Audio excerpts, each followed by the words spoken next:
key digital technologies affect how we work in the future? So this idea of instead of going to work, you connect to work.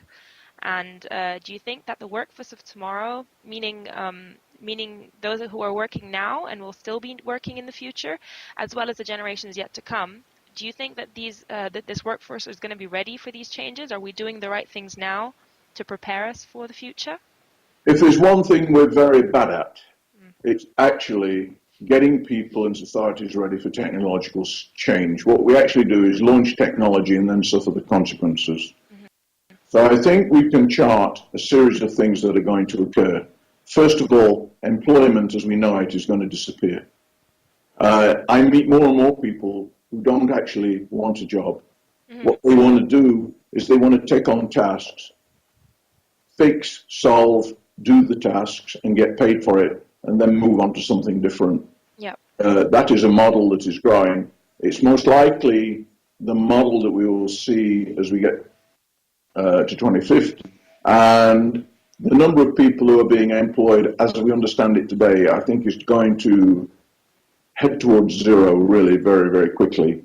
Already in the UK, we have zero-hour contracts where people are contracted to be available to companies when the company calls to do what the company wants. And the good news is you could have half a dozen of those. And so you can find yourself fully employed, doing interesting things. Yeah. And it depends on you to garner the education and the experience to make that very profitable. I spent a lot of my life in a giant corporation. I now have my own company, and I always say to people that the only reason I go to my office is to be interrupted. If I want to do some work, I go and hide somewhere in a coffee shop or get on an airplane or on a train. And a lot of my work is now done with people like journalists, reporters, with consultants, none of whom are fully employed. They're all self-employed people. And a lot of my discussions and work is done like this. Instead of meeting you, nice as that might be, so that we could enjoy a coffee in each other's company, we're doing it over the internet. And you know what? It works. And we have just saved this planet a huge amount of damage in terms of hydrocarbon burn and a lot of time wasted for you and I. Absolutely. So I think you can see a huge virtualization coming, and it will be applied to everything from healthcare to the manufacture, the design, and the well-being of humanity in the general sense. That's quite exciting, to be honest. It's something to look forward to. I was born too early. I really was too early. This is a great time to be born. Great. And how do you think key digital technologies are going to affect both how children and adults, also in the context of lifelong learning, how they go about learning in the future, and what do we need to start doing now in order to prepare us for this future? Well, I'm really quite amused. I have grandchildren, and I see a lot of young children, and I just stand back and smile as an 18-month-old child is given an old mobile phone. By the age of 2, they found the TV controller. You see them actually able to work an iPad by about 3. They're born into it. Technology is not an adjunct to their life, it is their life. Yeah. And so I think that it's very, very difficult for anyone to get a perspective from their point of view, but they just adopt the technology.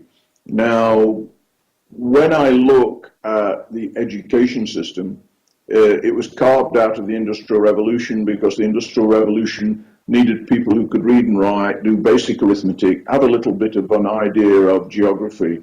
That was it. Well, we're still teaching people as if it was the Industrial Revolution. It doesn't work anymore.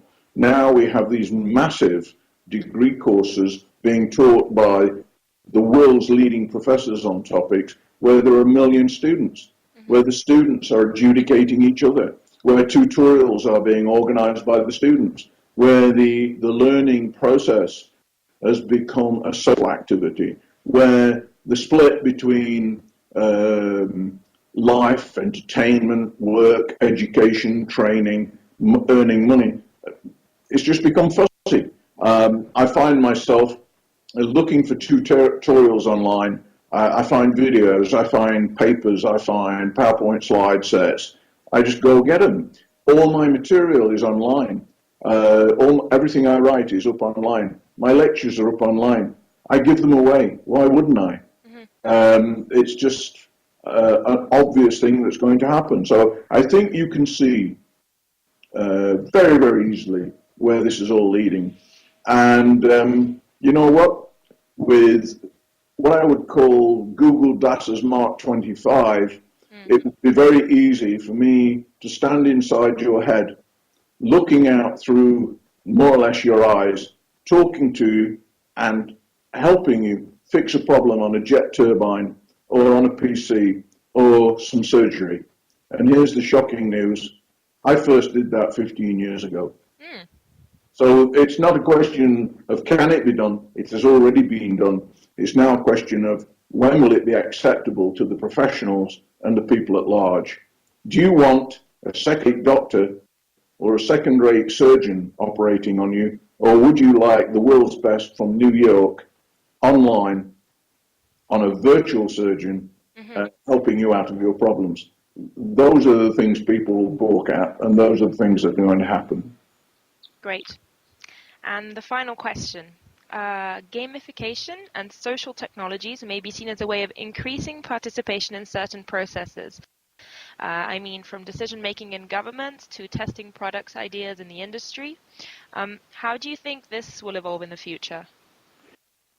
You and I, human beings in general, we can cope with 3, 4, 5, possibly 6 or 7 inputs at the same time. But the problems that we're facing in business and in every other sector are involving hundreds of variables now. It's impossible for politicians, business leaders, managers to make good decisions on the basis of any human capability. And so it's essential, 1, that we have big data, 2, very powerful analytics, and 3, we have models, Monte Carlo evaluation, and we statistically look at the outcomes, and we have a good raft of decision support. So the way in which society is run, the unintended consequences that we suffer today, we've got to get around that. The same is true of healthcare, life in general. We need help. Even the simple things, you make a decision on the basis of past experience or emotion, and sometimes it works and sometimes it doesn't. And so if we're going to get the best life we can for the majority of the people at the minimum cost to the planet, we're going to have to embrace not just big data and artificial intelligence, but modeling and new ways of making decisions. That is the big challenge.